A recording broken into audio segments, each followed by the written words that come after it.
Hello students, तो कैसे हैं आप सभी लोग। एक बार फिर से स्वागत है आप लोगों का इस यूट्यूब चैनल पर। और आज की इस वीडियो में हम देखेंगे क्लास 8th की जो साइंस है उसके chapter number 1 crop production and management का क्वेश्चन आंसर्स। ठीक है, तो शुरू करते हैं।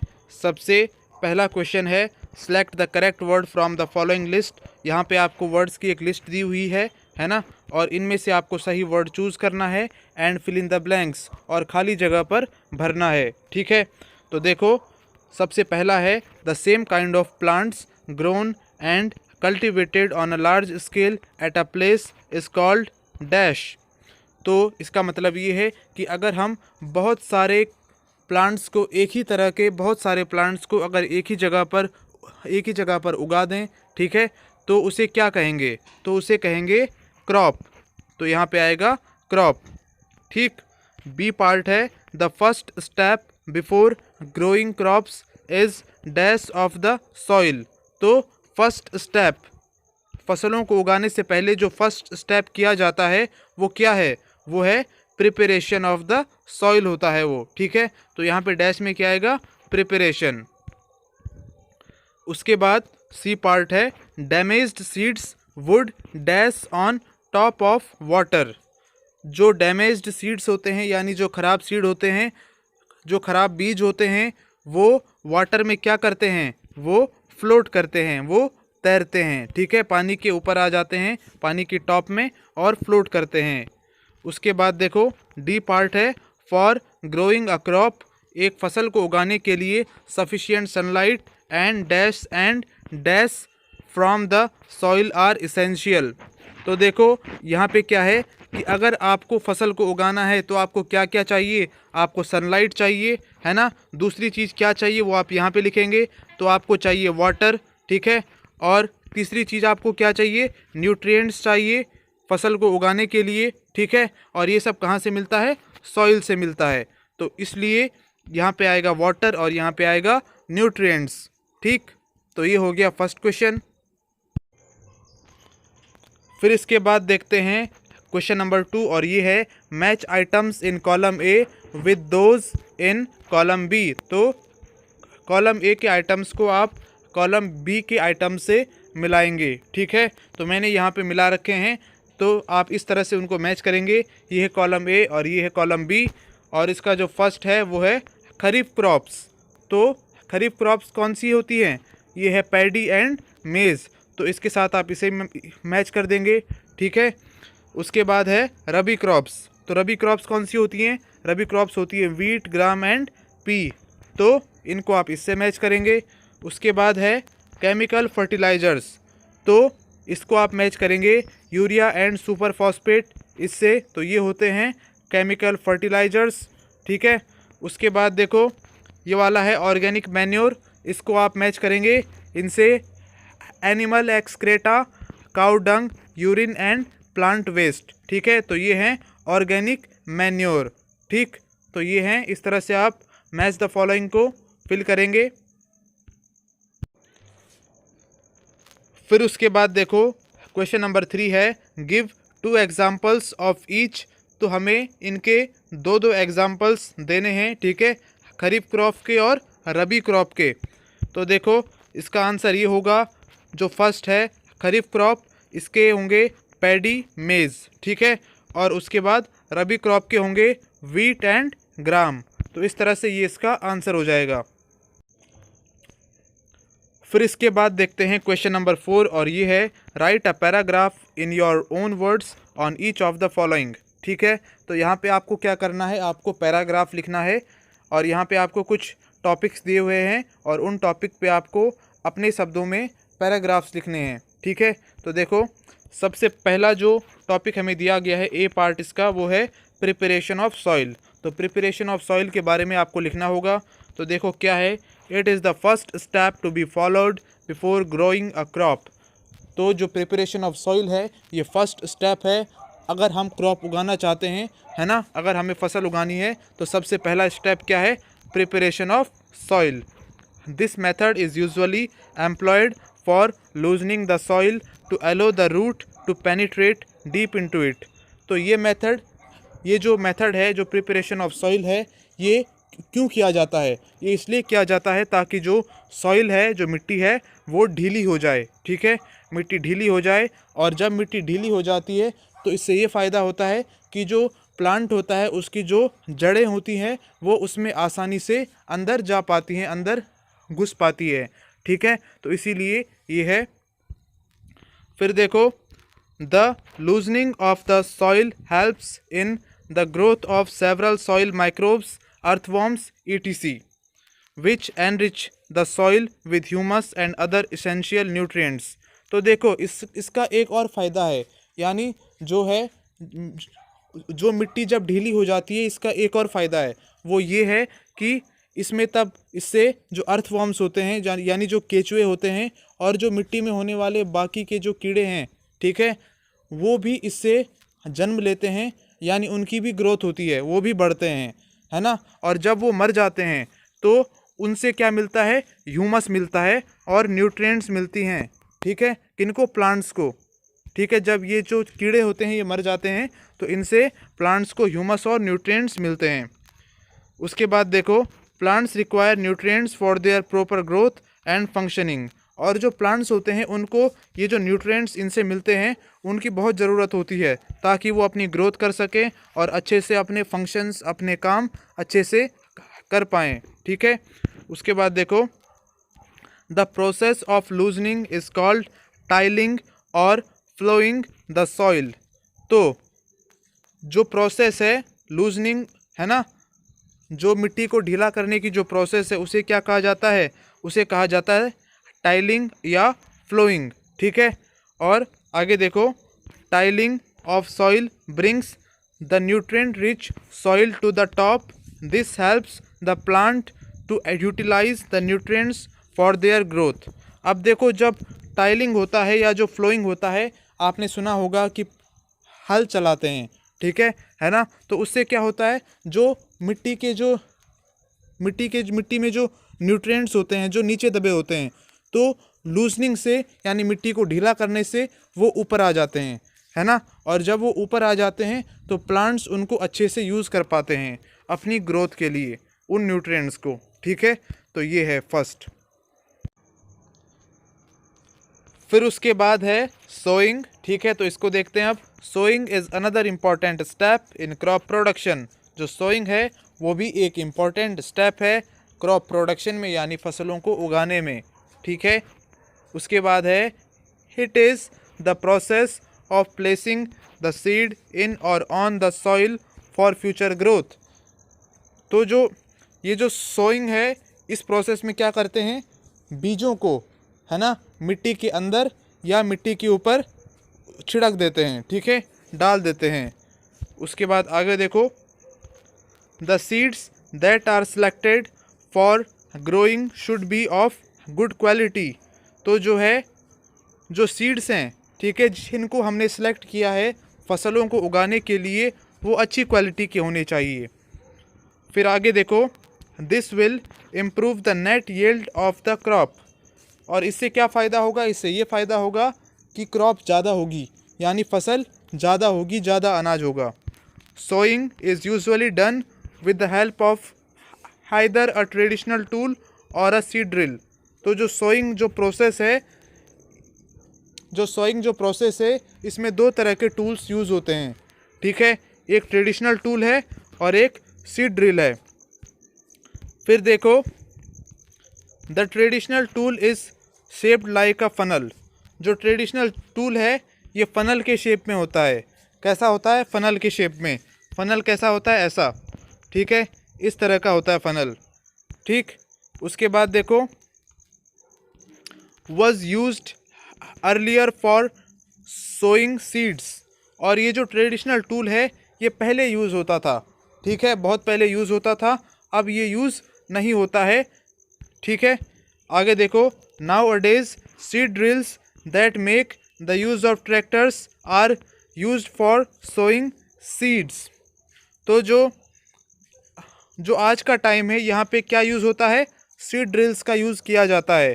ठीक है, और ये ट्रैक्टर्स पे लगा होता है और इन्हीं से जो है सीड्स का सोइंग हो जाता है, यानी बीजों का बोना भी इसी से हो जाता है। ठीक है, आगे देखो, this tool disperses seeds uniformly and sows seeds at proper depth। और ये सीड ड्रिल क्या करता है, ये सीड्स को बिखेर देता है खेत में, ठीक है, सीड्स को खेत में छिड़क देता है और बराबर, ठीक है, बराबर छिड़कता है। ऐसा नहीं कि यहाँ पे ज़्यादा छिड़क दिया उधर कम, ऐसा नहीं, बराबर छिड़कता है, यूनिफॉर्मली छिड़कता है। और जो सीड्स होते हैं वो अच्छे से मिट्टी के अंदर जा पाते हैं, डेप्थ में जा पाते हैं इससे, सीड ड्रिल से। Sowing by this method saves time, और इससे टाइम की बचत होती है। And also protects the seeds from birds, और सीड्स को ये तरीका चिड़ियों से भी बचाता है, वरना चिड़ियाएँ जो होती हैं वो बीज खा जाती हैं। तो उसके बाद आगे देखते हैं, आगे है सी पार्ट है इसका, वीडिंग। तो वीडिंग के बारे में लिखना हमें, वीडिंग क्या होती है तो ये जान लेते हैं, ठीक है। तो देखो, undesirable plants that grow along with the crop are known as weeds।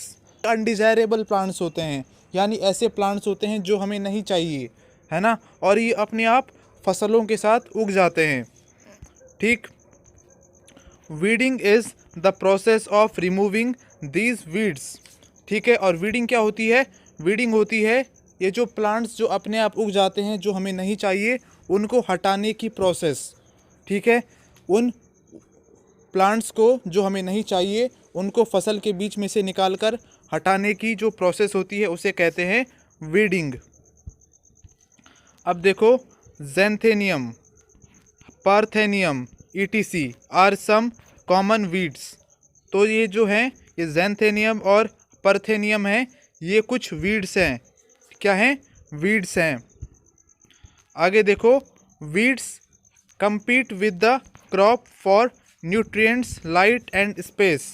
अब जो वीड्स क्या करती हैं, वीड्स कंपटीशन करती हैं क्रॉप्स के साथ, फसलों के साथ, है ना, न्यूट्रिएंट्स को लेने में, लाइट को लेने में और जगह लेने में, स्पेस लेने में, ठीक है। यानी जो चीज़ हमें नहीं चाहिए वो चीज़ उसके साथ कंपटीशन करती है जो हमें चाहिए, हमें फसल चाहिए। लेकिन ये क्या करता है, ये वीड्स क्या करता है, उनके हिस्से के न्यूट्रिएंट्स ले लेता है, लाइट ले लेता है, स्पेस ले लेता है ना। आगे देखो, as a result crop plants get lesser nutrients. और इससे ये होता है कि जो फसल होती है उन्हें अच्छे से न्यूट्रिएंट नहीं मिल पाते हैं, लाइट नहीं मिल पाती, स्पेस नहीं मिल पाता, ठीक है, फॉर देयर डेवलपमेंट, उनके विकास के लिए, उनके डेवलपमेंट के लिए। तो फसलों के डेवलपमेंट में ये वीड्स क्या करते हैं, प्रॉब्लम डालते हैं। This in turn reduces their productivity, thus various weeding methods are employed. तो देखो क्या होता है इससे ये होता है, अगर फसलों को अच्छे से न्यूट्रिएंट्स, लाइट्स, जगह नहीं मिल पाएगी तो क्या होगा, वो कम हो जाएगा, जो अनाज उनसे मिलता है, फसल से मिलता है, वो कम हो जाएगा, ठीक है। और इसीलिए वेरियस वीडिंग मेथड्स जो हैं हमने बना रखे हैं ताकि हम उनमें से उनको हटा सकें, फसलों में से, क्रॉप्स में से वीड्स को हटा सकें। फिर उसके बाद है थ्रेशिंग, ठीक है। तो थ्रेशिंग है, threshing is the process of separating grains और सीड्स फ्रॉम चैफ। तो थ्रेशिंग एक ऐसी प्रोसेस है जिसमें हम क्या करते हैं, हम चैफ में से ग्रेन्स या सीड्स अलग करते हैं, है ना। चैफ क्या है, तो देखो आपने खेत में फसल देखी होगी, तो फसल कैसी होती है, फसल घास की तरह होती है ना। तो जो घास वाला पार्ट है उसे चैफ कहते हैं। तो उसको अलग निकालना, यानी उस घास वाले पार्ट में से जो दाने होते हैं, जो सीड्स होते हैं, जो बीज होते हैं, उनको अलग निकालना क्या कहलाता है, थ्रेशिंग कहलाता है, ठीक है। और देखो, it is done after harvesting the crop. और ये हार्वेस्टिंग के बाद किया जाता है। हार्वेस्टिंग मतलब खेत में से फसल को काटना, ठीक है। तो पहले हार्वेस्टिंग करते हैं, यानी खेत में से फसल को काटते हैं, उसके बाद उस फसल में से जो ग्रेन्स होते हैं और सीड्स होते हैं उनको निकाल लिया जाता है, और इन्हीं को निकालने को क्या कहते हैं, थ्रेशिंग कहते हैं। फिर देखो, it is usually carried out with the help of a machine known as combine. और जो थ्रेशिंग है वो किससे किया जाता है, वो कंबाइन से किया जाता है। कंबाइन एक मशीन होती है, इसकी मदद से थ्रेशिंग का काम किया जाता है। फिर देखो, this machine is combined harvester and thresher. और ये जो मशीन है ये हार्वेस्टिंग का भी काम करती है और थ्रेशिंग का भी काम करती है, इसलिए ये हार्वेस्टर भी है और थ्रेशर भी है। ठीक है, तो देखो कंबाइन में क्या होता है। कंबाइन में हार्वेस्टिंग का काम होता है, यानी फसल को काटने का काम होता है, और थ्रेशिंग का काम होता है, यानी उस फसल में से अनाज के दाने अलग निकालने का भी काम होता है। और उस मशीन को कहते हैं क्या, combine. It harvests plants as well as cleans grains. ठीक है, तो ये हार्वेस्टिंग का तो काम करती ही है। ठीक है, फसलों को काटने का काम तो करती ही है, साथ में ये उसमें से बीज भी अलग निकालती है, और साथ में जो दाने होते हैं ना उनकी सफाई भी करती है, जो कंबाइन होती है। ठीक है, तो ये है। फिर उसके बाद है क्वेश्चन नंबर 5, और ये है explain how fertilizers are different from manure. यानी आपको बताना है कि किस तरह से फर्टिलाइजर्स मैन्योर से अलग हैं, यानी फर्टिलाइजर्स और मैन्योर में क्या डिफरेंस है, ये आपको बताना है। तो आपने क्या करना है, नोटबुक में आप एक तरफ फर्टिलाइजर्स लिखेंगे और दूसरी तरफ मैन्योर। ठीक है, इस तरह से आप 2 कॉलम बनाएंगे। फर्टिलाइजर्स के नीचे आप लिखेंगे first point, it may be an artificial और नेचुरल सब्सटेंस। ये आर्टिफिशियल भी हो सकता है, यानी ये किसी आदमी का बनाया हुआ भी हो सकता है, या ये नेचुरल भी हो सकता है, यानी जो है ये प्रकृति का बना हुआ भी हो सकता है, प्रकृति से बना हुआ भी हो सकता है। दूसरी चीज़, मैन्योर में आप लिखेंगे it is a natural substance. ये नेचुरल सब्सटेंस है, यानी ये किसी ह्यूमन ने नहीं बनाया है, ये नेचर ने बनाया है, प्रकृति ने बनाया है। ठीक है, आगे देखो, these are chemicals that are added to the soil to increase its fertility and productivity. तो जो है ये जो है फर्टिलाइजर्स, ये केमिकल्स होते हैं। ठीक है, और इनको क्या किया जाता है, सॉइल में डाला जाता है, ताकि ये क्या कर सके, ये सॉइल की फर्टिलिटी यानी उसकी जो है उपज बढ़ा सके, प्रोडक्टिविटी बढ़ा सके, यानी जो है फसल जो है वो ज़्यादा मात्रा में हो। ठीक है, यानी अनाज ज़्यादा हो, तो इसीलिए ये जो है मिट्टी में डाले जाते हैं, कौन, फर्टिलाइजर्स। ठीक है, उसके बाद देखो, उसके बाद मैन्योर वाले पार्ट में आप लिखेंगे these are obtained from dead and decaying plants and animals. जो मैन्योर होते हैं वो कहाँ से मिलते हैं, वो डेड यानी मरे हुए जानवरों से, या डिकेइंग प्लांट से मिलते हैं, जो प्लांट्स जो हैं सड़ रहे होते हैं उनसे, या एनिमल्स यानी जिन एनिमल्स का जो शरीर है वो सड़ रहा होता है उनसे मिलते हैं, कौन, मैन्योर। ठीक है, उसके बाद देखो, प्रिपेयर्ड इन फैक्ट्रीज़। जो फर्टिलाइजर्स हैं ये फैक्ट्रियों में बनते हैं, और ये जो मैन्योर हैं ये प्रिपेयर्ड इन फील्ड्स, यानी ये खेतों में बनते हैं, कौन, मैन्योर। ठीक है, आगे लिखेंगे does not provide humus to the soil. जो फर्टिलाइजर्स हैं ये सॉइल को ह्यूमस नहीं देते हैं, जबकि जो मैन्योर्स है ये provide humus to the soil. जो मैन्योर है इससे सॉइल को ह्यूमस मिलता है। आगे है फर्टिलाइजर्स वाले पार्ट में आप लिखेंगे रिच इन प्लांट न्यूट्रिएंट्स, यानी जो फर्टिलाइजर्स होते हैं इनमें प्लांटों के लिए जो न्यूट्रिएंट्स होते हैं वो बहुत ज़्यादा होते हैं। ठीक है, और ये जो मैन्योर है less rich in plant nutrients. जो मैन्योर है इसमें प्लांट्स के लिए जो न्यूट्रिएंट्स होते हैं वो थोड़ा कम होते हैं। उसके बाद आगे आप लिखेंगे absorbed by plants quickly. Fertilizers जो होते हैं वो प्लांट्स के द्वारा जो है जल्दी से सोख लिए जाते हैं। ठीक है, जल्दी एब्जॉर्ब कर लिए जाते हैं प्लांट्स के द्वारा, जबकि जो मैन्योर्स है एब्जॉर्ब्ड बाय प्लांट्स स्लोली। जो मैन्योर्स है इनको जो पौधा होता है, जो प्लांट होता है वो आराम आराम से लेता है, आराम आराम से सोखता है। उसके बाद देखो, जो फर्टिलाइजर्स होते हैं ये कॉस्टली होते हैं, ये महंगे होते हैं, जबकि जो है मैन्योर्स जो होते हैं वो कंपैरेटिवली चीपर होते हैं, यानी थोड़े सस्ते होते हैं फर्टिलाइजर्स से। उसके बाद आगे देखो, it harms the organisms present in the soil and also causes health issues in people. ठीक है, तो ये क्या करते हैं, ये सॉइल को जो बिगाड़ देते हैं, कौन, फर्टिलाइजर्स। स्टार्टिंग में तो ये अच्छा होता है, ठीक है, लेकिन बाद में क्या होता है कि ये जो सॉइल में जो ऑर्गेनिज्म होते हैं, यानी जो छोटे छोटे कीड़े मकोड़े होते हैं जो फसलों के लिए अच्छे होते हैं, उनको ये मार देते हैं फर्टिलाइजर्स, ठीक है। और दूसरी चीज़, इनसे हेल्थ इश्यूज़ भी होते हैं, यानी हमारे शरीर को भी प्रॉब्लम होती है इनसे, है ना, बीमारियां भी होती हैं हमारे शरीर को इनसे, अगर हम ये फर्टिलाइजर्स वाले क्रॉप जो हैं इनको कंज्यूम करें या खाएं तो हमें हेल्थ प्रॉब्लम्स भी हो सकती हैं।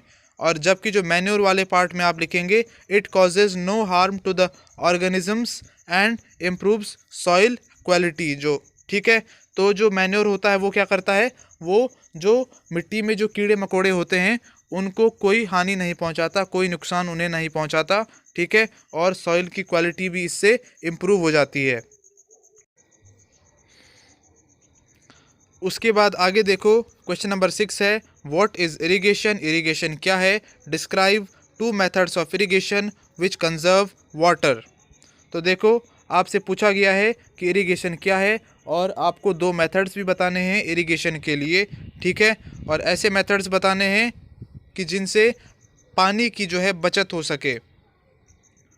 उसके बाद देखो आंसर इसका क्या लिखेंगे आप, irrigation is the process by which water is supplied to crops at different intervals. तो जो इरिगेशन है वो एक ऐसी प्रोसेस है जिसमें जो है क्रॉप्स यानी जो फसल होती है उसमें हम पानी डालते हैं, ठीक है, फसलों को हम पानी देते हैं, उसे कहा जाता है इरिगेशन।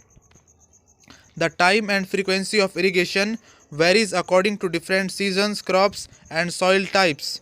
तो जो है जो फ्रीक्वेंसी है, यानी हम किसी फसल में कितनी बार पानी डालें या कितना पानी डालें, है ना, ये हर सीज़न में अलग अलग होता है, हर क्रॉप के लिए अलग अलग होता है, हर सॉइल के लिए अलग अलग होता है ना। तो देखो जैसे बारिश का मौसम है तो उसमें हमें ज़्यादा पानी डालने की ज़रूरत नहीं है क्रॉप्स में, क्योंकि बारिश से जो है जो क्रॉप्स है उनको पानी अपने आप मिल जाता है ना।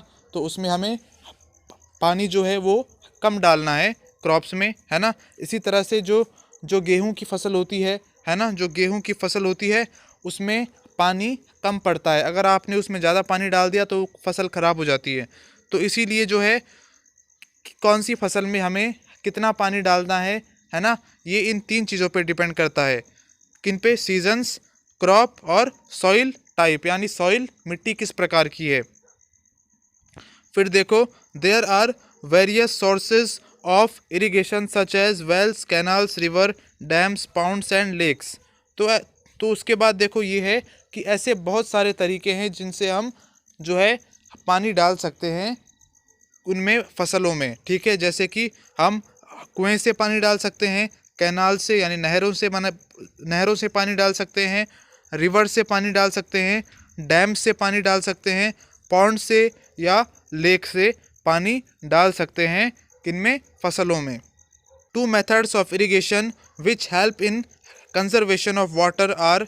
तो ऐसे 2 मेथड्स जिनकी मदद से क्या होता है, इरिगेशन तो होता ही है, यानी फसलों में हम पानी तो डालते ही हैं, इसमें पानी की बचत भी होती है। तो ऐसे 2 मेथड्स कौन कौन से हैं, देखो जो फर्स्ट है वो है, इसका नाम है स्प्रिंकलर सिस्टम। क्या है, स्प्रिंकलर सिस्टम। इसमें क्या होता है, देखो, in this method water is supplied using pipes to one or more central locations within the field. तो देखो क्या करते हैं इसमें जो पानी के जो पाइप होते हैं, इस पानी को उन पाइप की मदद से खेत के बीचों बीच में ले जाते हैं, ठीक है। और वहाँ से क्या होता है, देखो, when water is allowed to flow under high pressure with the help of a pump it gets sprinkled on the crops. तो देखो क्या होता है कि जब उस पाइप में प्रेशर डाला जाता है ना, तो उसके आगे एक फुहारा लगा होता है ना, एक फुहारा लगा होता है, एक स्प्रिंकलर लगा होता है। तो उससे क्या होता है, उस फुहारे में से पानी निकलता है ना, और फुहारे की तरह निकलता है, और वो पानी जो है वो पूरे खेत में फैल जाता है ना। तो ये है। उसके बाद है ड्रिप सिस्टम, ठीक है। क्या है, ड्रिप सिस्टम। और ये है, in this system water is delivered at or near the root of plants drop by drop. तो इसमें क्या किया जाता है, जो पौधा होता है, जो प्लांट होता है, उसकी रूट में पानी डाला जाता है ड्रॉप बाय ड्रॉप, यानी बूंद बूंद करके, ठीक है। This is the most efficient method of irrigation as there is no wastage of water at all। और ये सबसे अच्छा तरीका है इरिगेशन का, ये कहा जा रहा है यहाँ पे, क्योंकि इसमें पानी की कोई वेस्टेज नहीं होती है। ठीक है, this method is important in areas where water availability is poor. और ये जो है ये तरीका ये ऐसी जगहों के लिए अच्छा है जहाँ पे पानी कम रहता है। ठीक है, तो ये है। फिर उसके बाद है क्वेश्चन नंबर 7 और ये है if wheat is sown in kharif season what would happen, discuss.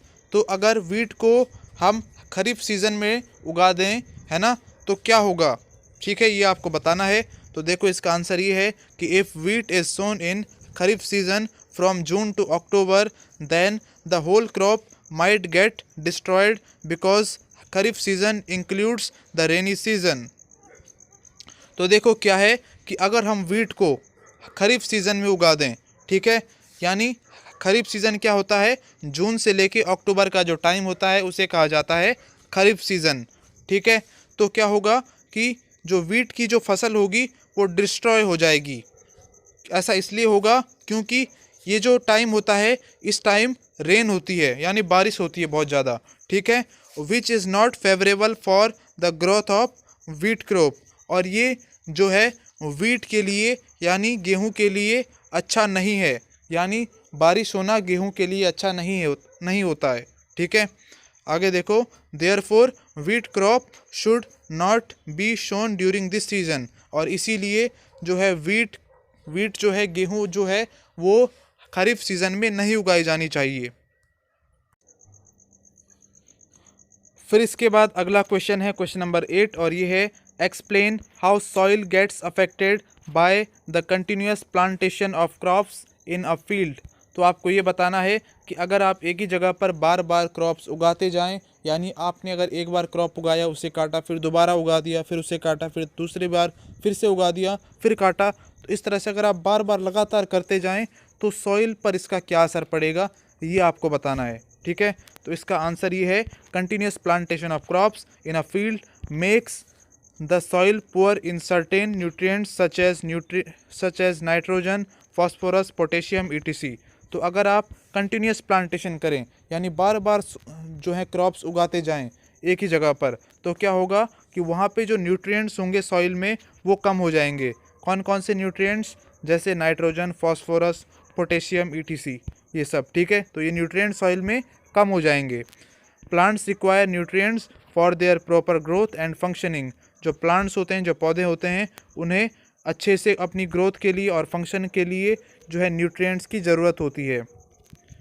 When a farmer continues to grow crops one after the other, then all nutrients available in the soil reduce and the crop yield decrease automatically। तो क्या होगा, मान लो अगर कोई farmer है और वो क्या करेगा, बार बार क्रॉप उगाता जाता है, कंटिन्यूअस प्लांटेशन वो करता जाता है एक ही जगह पर, है ना, तो क्या होगा कि वहाँ पे जो न्यूट्रिएंट्स होंगे वो कम हो जाएंगे, है ना। और इससे क्या होगा, जो है उसकी जो फसल से जो मिलेगा, उसे जो अनाज उगेगा वहाँ पे, वो लगातार कम होता जाएगा। ठीक है, तो ये है।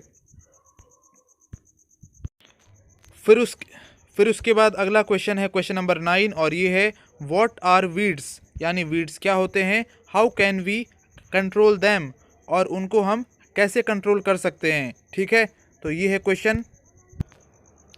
ये हैं undesirable plants that grow along with the crop are known as weeds।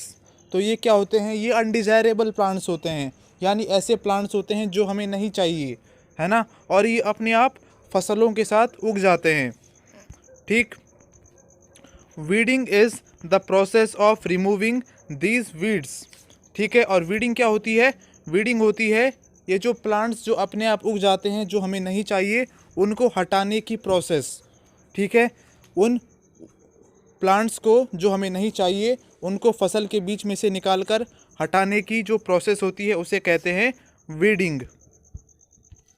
अब देखो, xanthium, parthenium etc are some common weeds.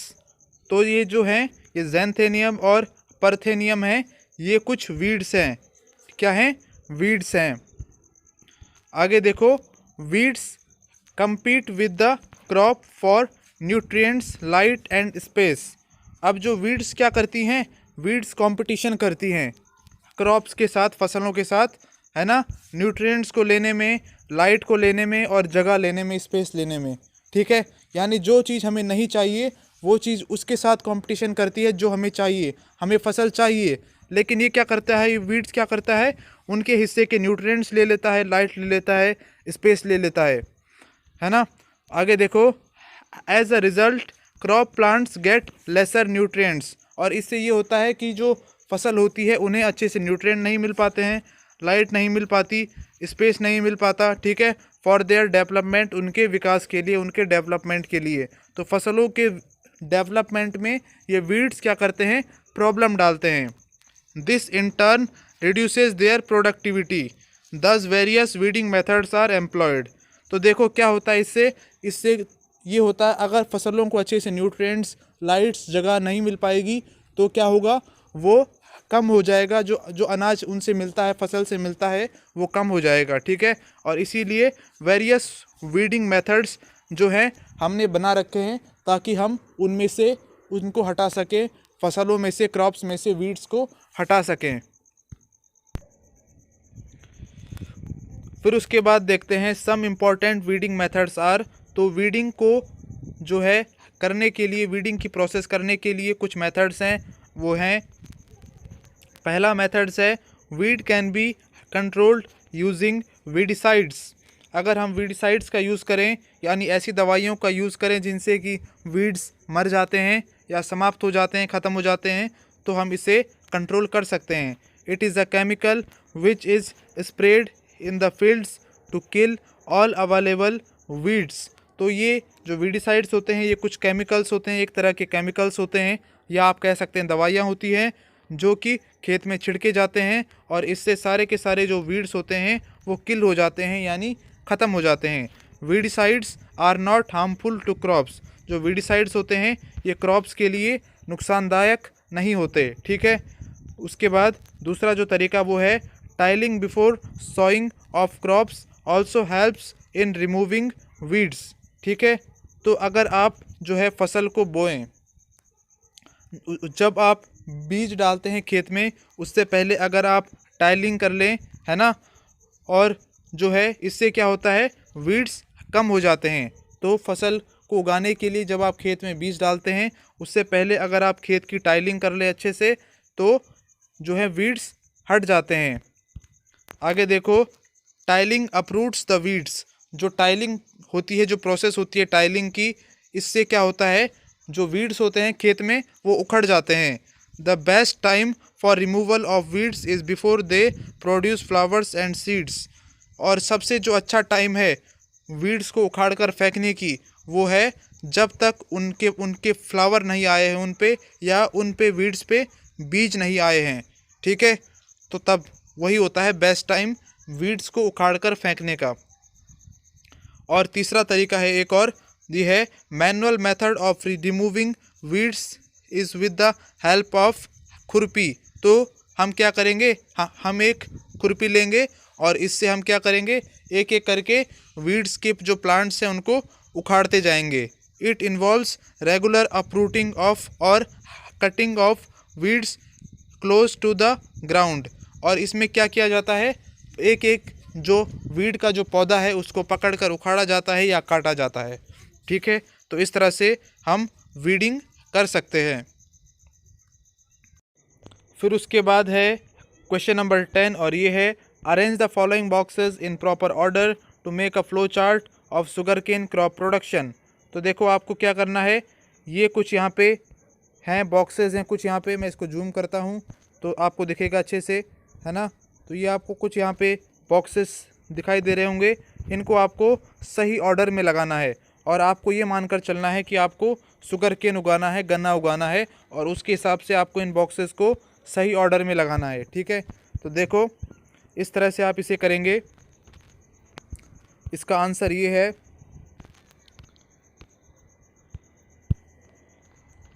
Answer होगा, देखो सबसे पहले आएगा प्रिपरेशन ऑफ सॉइल। ठीक है, सबसे पहले आप प्रिपरेशन ऑफ सॉइल करेंगे, उसके बाद फ्लोइंग द फील्ड, है ना। उसके बाद क्या करेंगे, फ्लोइंग करेंगे आप खेत में। उसके बाद सोइंग करेंगे, यानी खेत में आप बीज डालेंगे। फिर मैन्योरिंग करेंगे, मैन्यूअर्स डालेंगे, खाद डालेंगे खेत में। फिर इरिगेशन करेंगे, सिंचाई करेंगे, यानी पानी डालेंगे खेत में। फिर आप हार्वेस्टिंग करेंगे, यानी आप उस फसल को काटेंगे। और फिर उसके बाद सेंड कर देंगे क्रॉप टू शुगर फैक्ट्री। फिर उसके बाद गन्ने को आप शुगर की फैक्ट्री में भेज देंगे। तो इस तरह से ये है इसका सही ऑर्डर। इसके बाद देखते हैं क्वेश्चन नंबर 11, और ये है complete the following word puzzle with the help of clues given below down. तो देखो आपको यहाँ पे कुछ क्लूज दिए हुए हैं, ये देखिए, ये है कुछ क्लूज, ये आपको दिए हुए हैं। और आपको क्या करना है, आपको इन क्लूज की मदद से, नीचे एक पजल भी दिया हुआ है, उस पजल को आपको सॉल्व करना है, ठीक है। तो देखो मैं इसका आंसर आपको दिखा देता हूँ, ये कुछ समझाने की ज़रूरत नहीं है ना। वो पजल मैं आपको दिखा देता हूँ कि वो कैसे भरना है। तो ये देखिए, इस तरह से आप इसे भर सकते हैं, ठीक है। आप इसमें से देख के इस पजल को भर लीजिए।